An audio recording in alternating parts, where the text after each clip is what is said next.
Beberapa waktu yang lalu saya pernah bicara tentang bohong itu indah, dan kali ini sambungannya, bohong itu fatal. Hey, I'm Wigusto.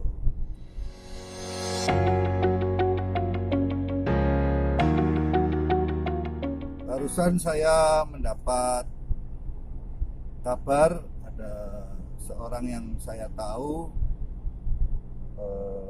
mau resign dari tempat dia bekerja. Permasalahannya apa? Dia pernah berbohong dalam pekerjaan. Jadi ceritanya kasih tugas oleh atasannya, oleh bosnya bahkan,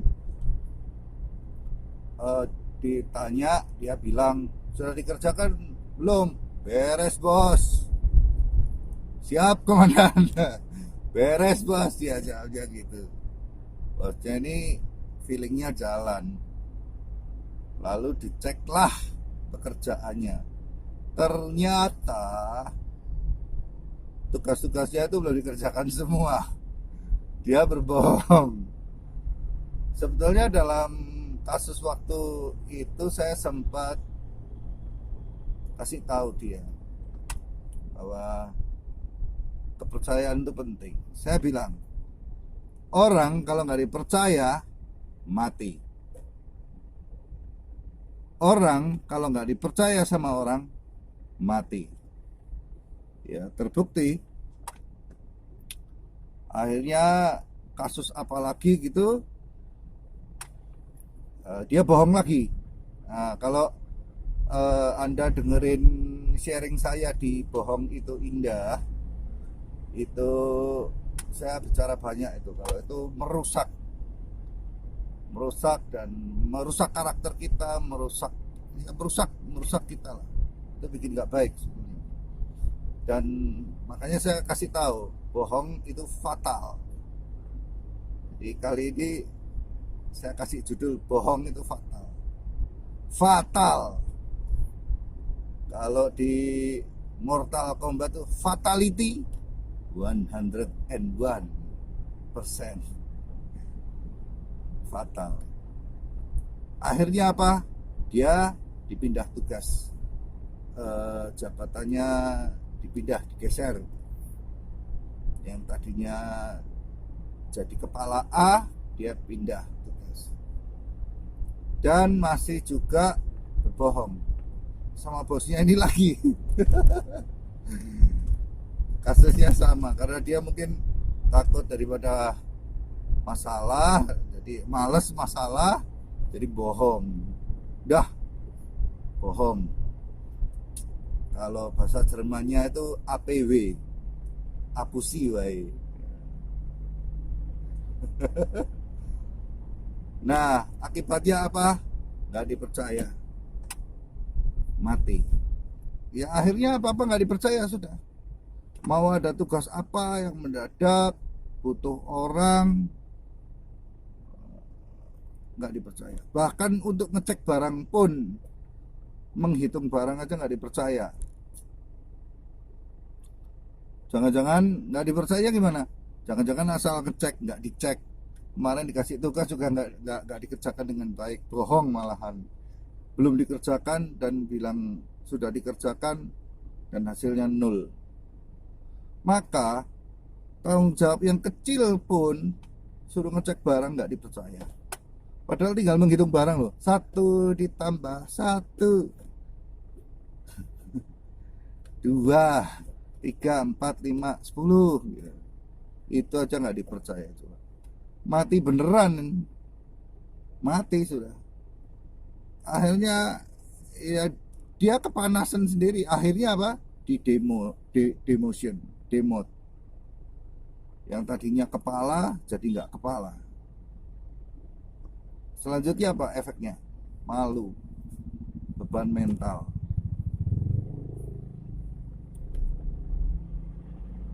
Malu. Masuk kantor ketemu temennya malu sudah. Tadinya yang dihormatin, bisa marah-marah, sekarang bukan siapa-siapa, nggak ada jabatan. Jabatan ternyata penting juga ya, nggak salah. Harta, wanita, dan tahta. Jabatan. Ya gitu deh.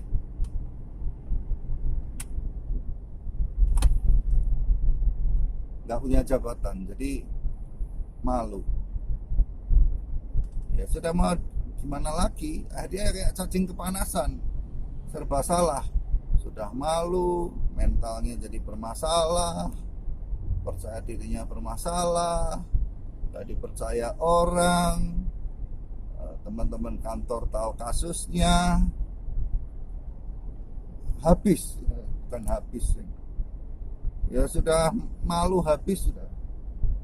Masalahnya lagi nih, malunya dia nggak habis-habis. Coba kalau malunya habis. Stoknya masih banyak ini malunya, jadi repot juga.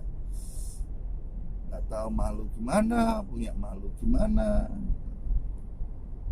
Dan bukan rai gedek juga. Tahu rai gedek gak? Ya itu masalahnya.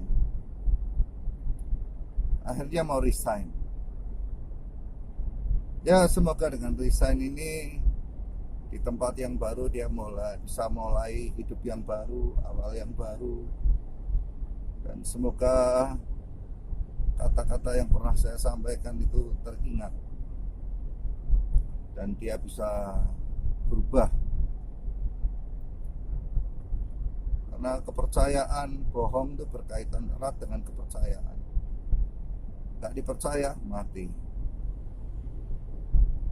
Contoh lain nih, ini ngomong orang usaha ya. Orang kalau dipercaya walaupun gak punya duit, orang masih berani kasih utang, diutangi untuk dia bisa bekerja, bisa menjalankan bisnisnya, misalnya jualan, masih bisa hidup.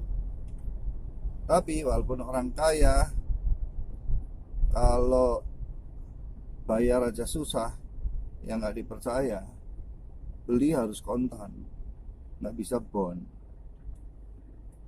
nggak bisa dikasih tempo, mati. Dan kepercayaan itu dibangun, dibutuhkan waktu untuk kepercayaan itu semakin hari semakin besar, semakin dipercaya orang, semakin solid. Kepercayaan, kesetiaan itu sama, dibuktikan dengan waktu. Nggak bisa orang ngomong, saya orang yang setia, aku akan setia kepadamu seumur hidupku. Yaitu gombalmu kio. Kesetiaan, kepercayaan itu diuji dengan waktu. Jadi perlu dipahami.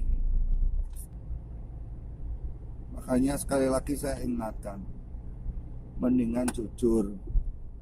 Kalau jujur mengaku itu malah belum tentu dimarahin, belum tentu kena sanksi. Kalau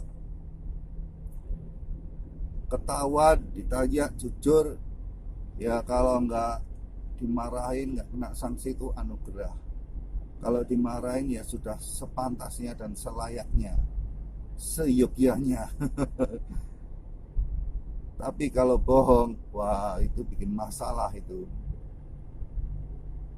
Dimarahin itu pasti, tidak dipercaya itu pasti. Oke, sekian sharing dari saya. Silahkan subscribe, like, dan komen, serta bunyikan loncengnya. Terima kasih.